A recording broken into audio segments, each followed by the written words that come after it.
अपने सांसद से अपनी दावेदारी पेश कर रहे हो, इतने बड़े सामने मंत्री है, सांसद है, आपको डर नहीं लगता? डर तो उन लोगों को धमकियां मिलनी शुरू हो गई है। ये जो पूर्व विधायक थे वो कह रहे थे कि मेरे को वोट दे दीजिए, 3 तारीख में जीत जाऊं, 4 तारीख आपकी नहर भरी हुई चलेगी। नमस्कार, मैं हूं भगवान राम धोरमीना, आप देख रहे हो राज भारती न्यूज चैनल और मेरे साथ है सांसौर के राष्ट्रीय लोकतांत्रिक पार्टी के डॉक्टर सुरेश जी सागर, जो आरएलपी पार्टी से प्रत्याशी है। सबसे पहले डॉक्टर साहब आपका हमारे चैनल पर स्वागत है। बहुत बहुत धन्यवाद, मैं बधाई देता हूं आपको। और सबसे बड़ी चीज़ है कि जिस तरीके का माहौल चल रहा है और उस माहौल में आप जो जनता को मैसेज देंगे, ये बहुत हमारे लिए खुशी की बात है। मैं आप का बहुत बहुत आभारी हूँ। आपको चुनाव लड़ने का कैसे विचार आ गया? देखिए, मैं छात्र राजनीति में भी कॉलेज का प्रेसिडेंट रह चुका हूँ, कई एनजीओज़ का मैं प्रेसिडेंट रह चुका हूँ, अभी इंडियन मेडिकल एसोसिएशन का प्रेसिडेंट हूँ। और राजनीति का जहाँ तक सवाल है, तो राजनीति जनता करवाती है, आपकी लोकप्रियता करवाती है। मैं पिछले 25-26 सालों से सांचौर में जो जनता के हितार्थ कार्य कर रहा हूँ, तो जितने भी लोग मेरे से जुड़े हुए हैं, कई पार्टियों ने, मैं उनके नाम नहीं लेना चाहता हूँ, मेरे से पहले संपर्क किया था कि आप आइए। 2013 में भी किया, 18 में भी किया, लेकिन तब मुझे ये लगता था कि चूंकि मैं चिकित्सा क्षेत्र से जुड़ा हुआ हूँ, तो चिकित्सा क्षेत्र से जुड़े हुए ज़्यादातर लोगों को राजनीति से दूर रहने का कारण ये होता है कि अगर मैं एक पार्टी ज्वाइन करूँगा तो दूसरी मेरी दुश्मन हो जाएगी। और मैं दूसरी और भी कई संगठनों का अध्यक्ष था। उन संगठनों में कई पार्टियों के जो हमारे पदाधिकारी होते हैं वो नाराज होते हैं। आज ये स्थिति है कि सांचौर की जो स्थिति, जनता की कोई सुनता नहीं, चाहे कोई पार्टी हो, चाहे कोई नेता हो। काम वो क्या करते हैं, कैसे करते हैं, अपना अपना तरीका है। तो जितने लोग मेरे से जुड़े हुए हैं, उन सब लोगों की ये इच्छा थी कि डॉक्टर साहब, आपके जो आइडियाज़ हैं पर्यावरण के क्षेत्र में, चिकित्सा के क्षेत्र में, शिक्षा के क्षेत्र में, जिस तरीके से मैं किसी एनजीओ की सहायता नहीं लेता हूँ, जो करता हूँ मैं अपने मनमर्जी से करता हूँ, अपनी इच्छा से करता हूँ और अपनी स्वेच्छा से करता हूँ। सांचौर जिला बना, सांचौर विधानसभा है, आप नया क्या करोगे? देखिए, सांचौर जिला बना, ये पूरे सांचौर वासियों के लिए बड़ी खुशी की बात है। लेकिन सांचौर में 2009 से नहर का पानी उन किसानों को नहीं मिल पाया। नेताओं ने कोशिश करी, कितनी करी, क्या करी, लेकिन धरातल स्तर पे आज भी वहाँ किसान हड़ताल पे बैठे हैं, धरने पे बैठे हैं। सांचौर का जो सैनिटाइजेशन था, जो पानी की समस्या है, गंदे पानी की समस्या, वो आज भी नहीं सुधर पाई। पिछली बार अभी जो एक मिनट, आपको मेरे को नहर की बात कर रहे हो, नहर के थोड़ा दिन पहले जीवाराम जी जो पूर्व विधायक थे वो कह रहे थे कि मेरे को वोट दे दीजिए, 3 तारीख में जीत जाऊं, 4 तारीख आपकी नहर भरी हुई चलेगी। देखो, नेताओं का मैं किसी की बुराई नहीं करना चाह रहा, नहर का वो भी कह रहे हैं, लेकिन वास्तविकता ये है कि आश्वासन देना और आश्वासन के अनुसार काम करना। पहले वो एमएलए रह चुके हैं, सरकार थी। अगर ये सभी लोग मिलकर अच्छी तरह से प्रयास करते तो जरूर हम सक्सेस होते, और आज की तारीख में वो किसान हड़ताल पे नहीं बैठे होते। उधर मंत्री आते सुखराम जी, जो हमारे यहाँ कई बार आते हैं, वो कह रहे मैंने जिला बनवा दिया, सांचौर ने मांगा जो चीज़ दे दिया, हर कांकड़ में। नहीं, सांचौर में कमी क्या रही है? देखो, सुखराम जी ने जो काम किए, मैं इसलिए कहूँगा खुले दिल से, जो अच्छे काम किए, अच्छे काम किए। लोगों ने मुझे ये कहा कि उन्होंने ये अच्छे काम किए, बिल्कुल किए, लेकिन उन्होंने जो नहीं किए, जनता के जो जनहित के कार्य करने वाले लोगों की ये जिम्मेदारी है कि जो काम नहीं हुए वो काम उनके सामने लाए जाएं, और अगर वो कहीं असहाय नजर आए तो या तो जनता साथ दे या फिर कोई और विकल्प ढूंढा जाए। आपने सांसौर से अपनी दावेदारी पेश कर रहे हो, इतने बड़े सामने मंत्री है, सांसद है, आपको डर नहीं लगता? डर तो मेरे पिताजी ने कहा था कि बेटा, डरना तो सिर्फ ऊपर वाले से, और अगर कहीं ऐसी परिस्थिति हो तो 10-12 को मार के मरना, अकेला मत मरना, मैं सोचूंगा बेटा अमर हो गया। जी। मैं उस बाप की औलाद हूँ। उन्होंने ये कहा था कि पहले हमने अंग्रेज़ों के डंडे खाए और आज की तारीख में भी अगर अत्याचार के सामने झुकते हैं तो फिर जीना बेकार है।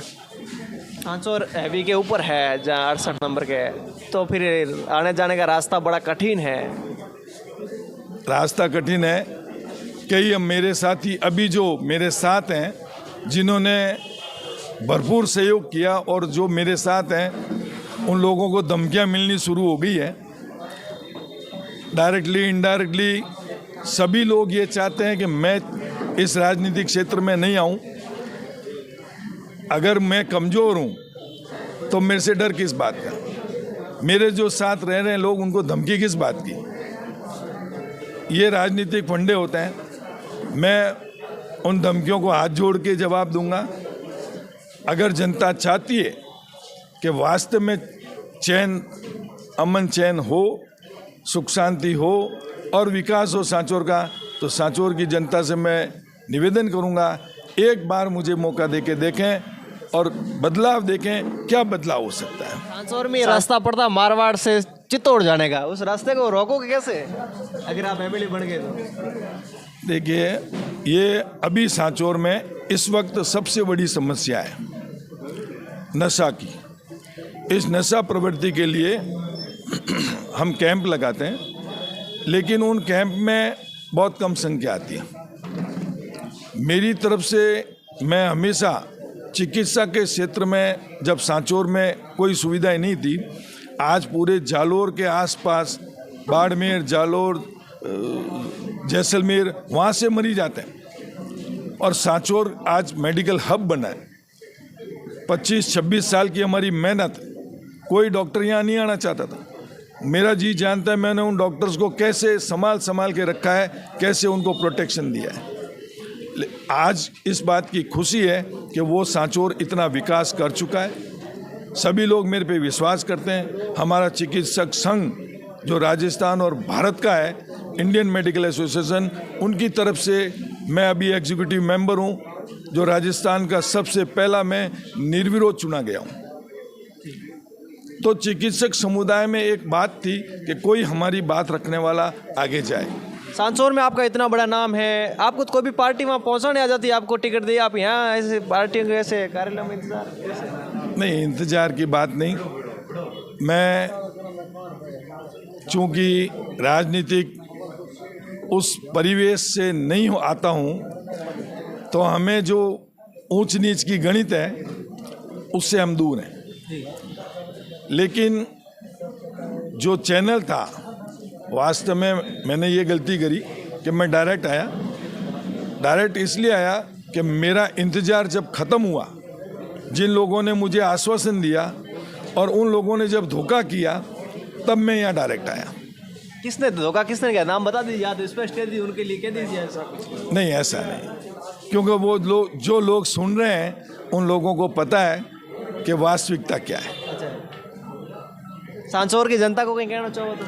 सांचौर की जनता को एक ही मैं हाथ जोड़ के विनती करूंगा, जितने भी लोग मुझे जानते हैं, अगर मेरे में कोई कमी नज़र आती है, मुझे आके मेरी कमी बताएं। मैं हमेशा कहता था, अगर मेरे में कोई कमी है तो मुझे आके बताएं, मैं उस कमी को सुधारूंगा। मैं मेरी तरफ से पूरी कोशिश करूंगा और जनता के हित के कार्य करूंगा। और आपकी ओर से दर्शकों को कुछ कहना चाहूँ? मैं सभी दर्शकों को बहुत बहुत धन्यवाद, आभार प्रकट करता हूं। जिस तरीके के सांचौर में पिछले कई दिनों से अखबारों में भी आया, लॉ एंड ऑर्डर जो व्यवस्था है खराब है, कहीं न कहीं कोई न कोई नेता किसी भी बदमाशी के पीछे हाथ होता है। ऐसा मैं सभी से पहले भी रिक्वेस्ट करता था, अभी भी कर रहा हूं, गलत का साथ न दें। अगर गलत का आप साथ दोगे तो जनता आपके पास वापस लौट के आपको उनके सजाएं भुगताएगी। अगर आप जीत के, हनुमान जी आपके ऊपर विश्वास कर ले, आपको टिकट देता, आप जीत जाओगे, तो कितने वोटों से जीत जाओगे आप? वोटों की गिनती तो अभी, चूंकि मेरे विरोधी बहुत हैं, तो गिनती तो वो लगा रहे हैं। मैंने अभी गिनती मेरी शुरू नहीं करी, क्योंकि जीरो से आगे बढ़ना आगे तो जितने मैं अंक लगा पाऊँ, हाँ मैं सारी जनता से ये अनुरोध जरूर करूँगा कि जो आरएलपी और एएसपी का, चंद्रशेखर जी आज़ाद का जो कॉम्बिनेशन हुआ है, एक राष्ट्रीय है, एक राज्य स्तरीय है, और मैं अगर समझते हैं मुझे कि उस लायक, तो मैं वहाँ लोकल स्थानीय 25-26 साल से जो सेवाएं दे रहा हूँ वहाँ सुधार करने में सक्षम रहूँगा। धन्यवाद।